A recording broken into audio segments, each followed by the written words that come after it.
English Grammar Review. Look to this beautiful identifying sentence error. Number 1. Color blindness may exist at birth or may occur later in life as a result of disease or injury. Is it A, B, C, D, or E? Alin kaya ang mali dito sa ating pangungusap? Yung letter A, yun yung ating subject.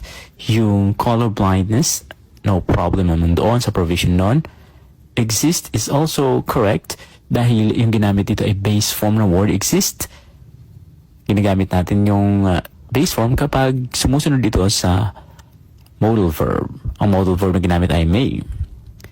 Yung letter C, later in, tama naman yung phrase na yon. Ang usage nito ay tama, later in life, not later on life. So ang mali natin ay yung letter D. Bakit kaya? Tandaan, a result of, not a result for. Ginagamit yung preposition of for kung merong purpose. May expression of purpose. A result of disease or injury. So yung letter E, hindi sasagot kasi ang mali nga natin is letter D. Alright? As a result of, not as a result for. Next, punta tayo sa number 2. Methane in wetlands comes from soil bacteria that consumes organic plant matter. Ang mali ba ay A, B, C, or D? Alin kaya ang mali? Meron tayong mali dito, so ang gagawin natin, hindi natin isasagot yung letter E. Yung letter A comes, tama naman kasi yung subject natin ay singular, yung methane. That's why yung ating verb dyan ay may S. Yung B from wetlands, no? Ibig sabihin tama yung ginamit na preposition. Yung ating from ay tama. Comes from what? Wetlands. Now, yung soil bacteria, yan ang ating magiging reference para makita yung mali. So, yung mali kasi natin dito is yung consumes. Bakit kaya naging mali? Kasi ang bacteria ay plural. Ano ba ang singular ng bacteria? Ang singular ng bacteria ay bacterium. Now, ang mali ay letter C dahil ang ginamit natin dito ay yung may S. Dapat po, walang S yung consume. Dapat po, consume lang at hindi consumes. Plural po yun. Alright, so, yun ang ating error. Palitan natin ito ng consume. Yung letter D, walang mali dyan, matter, at hindi sasagot ang letter E. Be careful dito sa ganitong structure na medyo mahaba kung saan matatagpo natin ang error doon sa may relative clauses. Tandaan, pag singular ang subject, dapat ang verb ay singular. Pag plural ang subject, dapat ang verb ay plural din ang form. Next, number 3. In space, with no gravity for muscles to work against, the body becomes weakly. A, B, C, D, or E ang mali. May mali dito, hindi natin sasagot yung letter E. In space, with no gravity. Tama naman yung A, no. Negative. For muscles to work. Tama naman itong infinitive na to work. Against.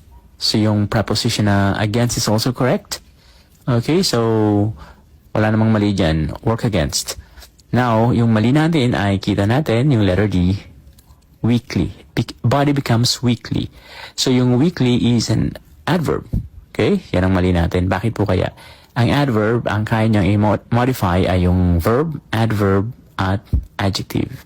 So, ang kakayahan ng adverb ay mag-modify ng verb, adjective, and verb. Pero bakit mali dito? Hindi ba't binamodify niya yung becomes? Hindi po.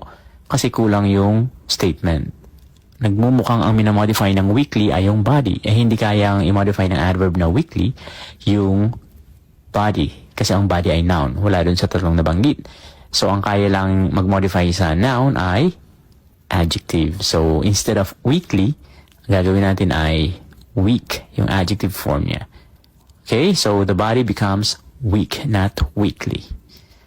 Number 4, the body depends in food as its primary source of energy. A, B, C, D, or E ang error. Halin kaya ang mali dito sa ating pangungusap.